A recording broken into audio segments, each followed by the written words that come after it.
Thank you for that lovely intro music, John. It's coming. Oh, now? Now it's coming. Like that. That's nice. It's a nice Stack X. Sorry. Apologize. All right, so the other day I was walking down Broadway and I saw this douchebag wearing a shirt.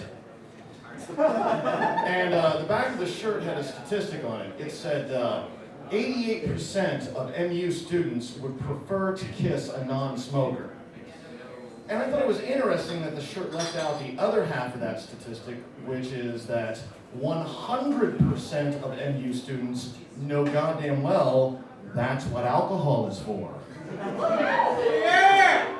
mean, you know, I get the smoking thing. I'm a smoker. I don't like the taste of my own mouth some days, especially in the morning. But, you know, let's be real. I've got my own standards, all right?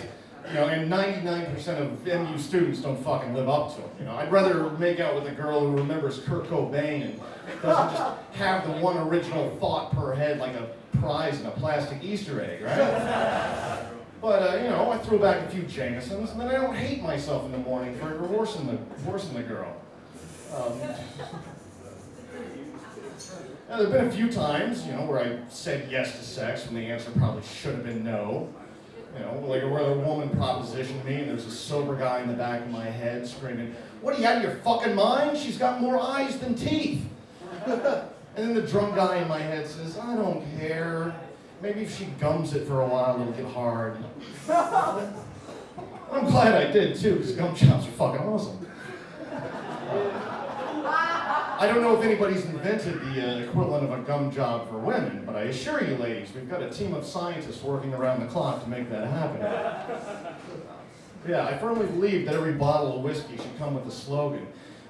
Whiskey, don't miss out on a good time because of a little thing like self-respect. Enough on that. Yeah. So the other day I got a phone call from a friend of mine that I haven't talked to in years. And in the middle of this conversation, she said something really bizarre to me. She said, "Last week, me and my husband tried anal sex for the first time, and I thought of you." Now, don't get me wrong. It's not like I wasn't flattered or anything. But that was still a little bizarre because for as long as I've known this woman, we never had any experience that involved a dick or an asshole or anything going into anyone's asshole. So how did she bring me into that?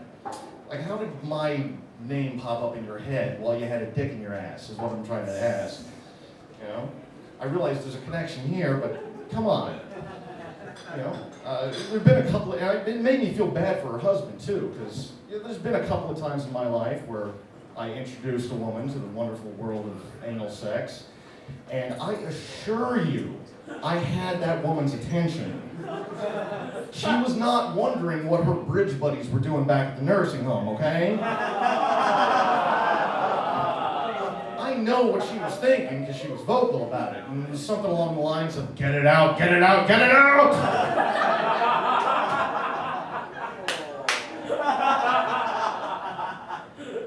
Cheers on that.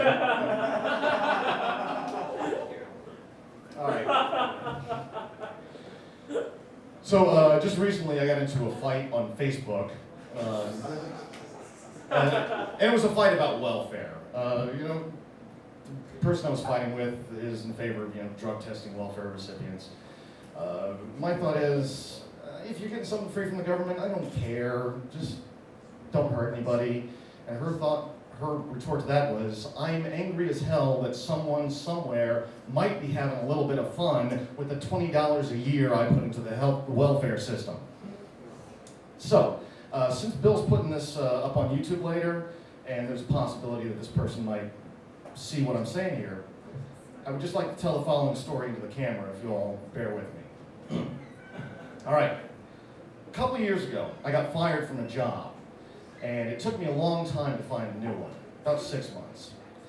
And during that time, I collected unemployment insurance. I was on welfare for that time. And I'm not real proud of it, and not ashamed either. I did what I had to do at the time.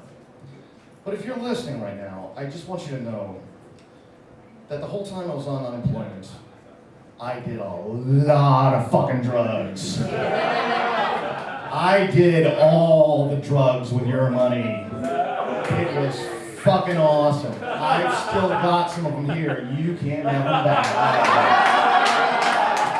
At one point, I bought acid in the shape of a food stamp.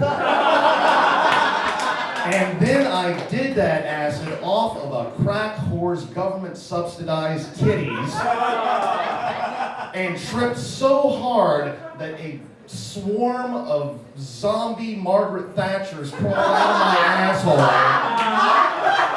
and marched off into the sunset where they were beat to death by a 50-foot-tall Chuck Norris riding a dinosaur. Nice! And when it was done, Chuck Norris turned to me, shook my hand, and said, "Don't worry, everything they told you is wrong." At which point, I ejaculated my entire central nervous system into an alternate dimension and woke up singing the lyrics to "My Milkshake Brings the Boys to the Yard." And if anybody here laughed at anything I said tonight, that means you support my drug use, because this shit don't write itself, all right? Thank you. Good night.